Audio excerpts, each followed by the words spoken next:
മനസ്സ് നിങ്ങളുടെ അധിപനാണോ അതല്ലെങ്കിൽ തിരിച്ചാണോ? മനസ്സിൻ്റെ അധിപനായിരിക്കണം നിങ്ങൾ. നിങ്ങളെ അധിപൻ എന്താവരുത്? മനസ്സാവരുത്.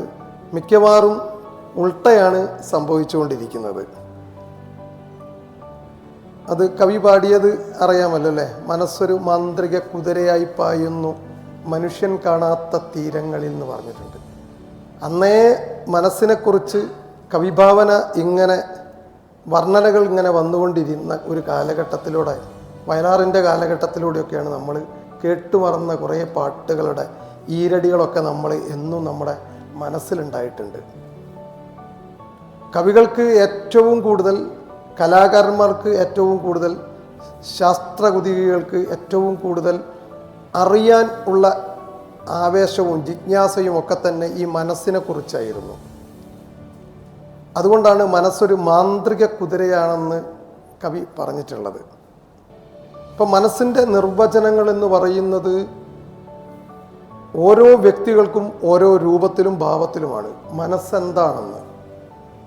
അതുകൊണ്ടാണ് ഒരു അന്വേഷണം എന്നുള്ള നിലയ്ക്ക് ആളുകൾ പറഞ്ഞുകൊണ്ടിരിക്കുന്നത് എൻ്റെ നിയോഗം എന്താണ്, ഞാൻ എന്താണ്, ഇതാണ് പറഞ്ഞുകൊണ്ടിരിക്കുന്നത്.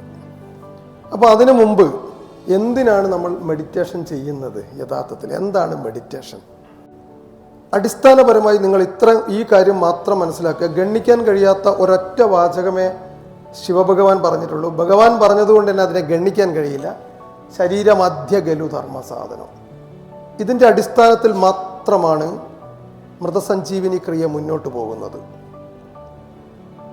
ഇതിൻ്റെ അടിസ്ഥാനത്തിൽ മാത്രമാണ്. നിങ്ങൾ ഭഗവാനിൽ വിശ്വസിക്കുന്നുണ്ടോ? മൃതസഞ്ജീവിനി ക്രിയയിൽ വിശ്വസിക്കുക.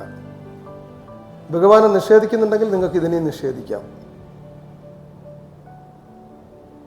അപ്പം ഭഗവാൻ പറഞ്ഞ ആ ഒരു വിഷയത്തിൽ തന്നെ തുടങ്ങി നമ്മൾ കാലിൻ്റെ ഒരറ്റം മുതൽ മൂർധാവ് വരെയും മൂർധാവ് മുതൽ താഴോട്ട് വരെയും നിങ്ങളുടെ ഓരോരോ പാർട്ടിനും, ഓരോ പാർട്ടുകൾക്കും പ്രത്യേകം ശ്രദ്ധ കൊടുത്തുകൊണ്ട് ഒരമ്മ 10 കുട്ടികൾ, പഴയ കാലത്തൊക്കെ ഒരു അമ്മയ്ക്ക് 10 കുട്ടികളുണ്ട്. 10 കുട്ടികളും തെരുവിലാണ് വളർത്തിയത്.